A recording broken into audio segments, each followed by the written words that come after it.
what, in a sense, are the three things we should be doing for all of you. If you want to create a better world in the next 30 to 40 years, what should you be doing? Well, I think the first thing you need to do is to change the mindsets of the people of the world of how international relations should work. Now, what do I mean by changing our mindsets?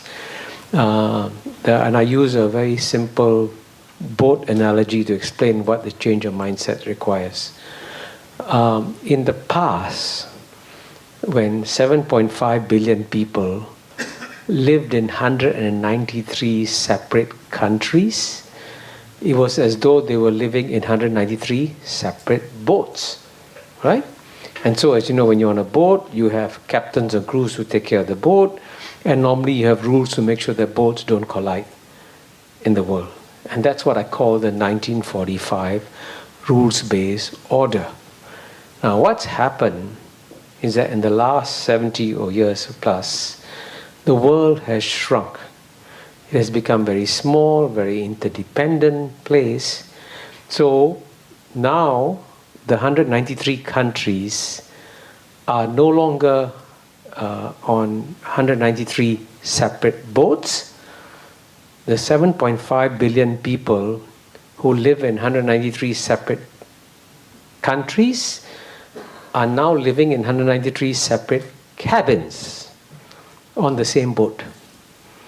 But the problem with this global boat is that you have captains and crews taking care of each cabin, and no captain or crew taking care of the global boat as a whole. And that's absurd, because all the challenges that are coming for your generation, there's absolutely no doubt that your biggest challenges will be challenges that affect the whole boat, not challenges that affect your cabin alone. And if you stay in your cabin, you will not be able to fix that problem. You have to come out and collaborate with everybody else. I mean, I can give you some examples. The most obvious example is global warming. You can't solve global warming in any country. You have to work with the whole world, right? Similarly, if you have a pandemic that spreads, it can go around the world instantly. And you know, Singapore experienced it, I think in 2003 or something, when you had the SARS virus. It started in a small village in China. From China went to Hong Kong, and from Hong Kong went simultaneously to two cities on opposite sides of the world, exactly opposite sides of the world, Singapore and Toronto. So that's how we are now on the same boat. So the question is, if we are on the same boat, why aren't we taking care of the boat as a whole? Which is why the only way you can take care of the boat as a whole is if you strengthen the institutions of global governance, and therefore you should be strengthening the United Nations. Unfortunately, at a time when the great powers should be strengthening the United Nations, they are weakening the United Nations. And this is suicidal for humanity, right? And I'm not exaggerating, by the way. The National Security Advisor of President Donald Trump is a man called John Bolton.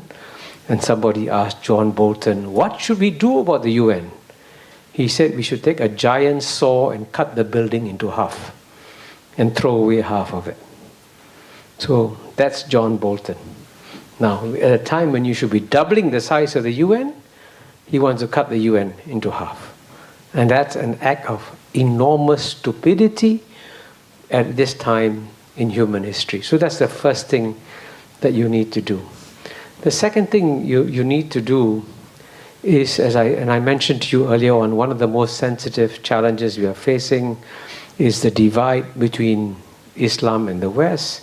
And there's a famous writer called Samuel Huntington who wrote a book called The Clash of Civilizations. You may have heard of it. Fortunately, I'm pleased to inform you, I wrote a response to it. And my essay, which I co-authored with Larry Summers, is called The Fusion of Civilizations, not the clash of civilizations. So you should all, especially if you sit together in a room like this, from many different nationalities and from many different countries, in a sense, find out what is common among all of you, emphasize the similarities and not emphasize the difference. And the third and final thing you should do, and this is what I said at the very beginning, whatever you do, when you look at the future, please don't be pessimistic. You must retain your optimism and continue to believe that you can make the world a better place. Because when you consider how much the world has improved in the last 30 years, there is absolutely no reason why you all cannot do a better job than my generation did, and make sure you do an even better job in the next 30 years. Thank you very much.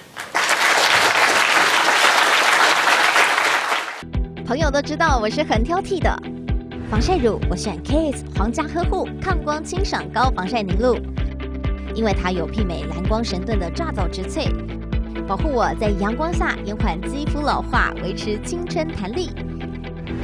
可以防御工作环境里的3C 商品，各种光源对肌肤的伤害，擦起来清爽不黏腻。我特别喜欢它做到海洋友善，365天，天天抗光抗老化，是我的保养日常。你呢？呵护您，呵护全家人，专属你的 KISS Royal Care 抗光清爽高防晒凝露。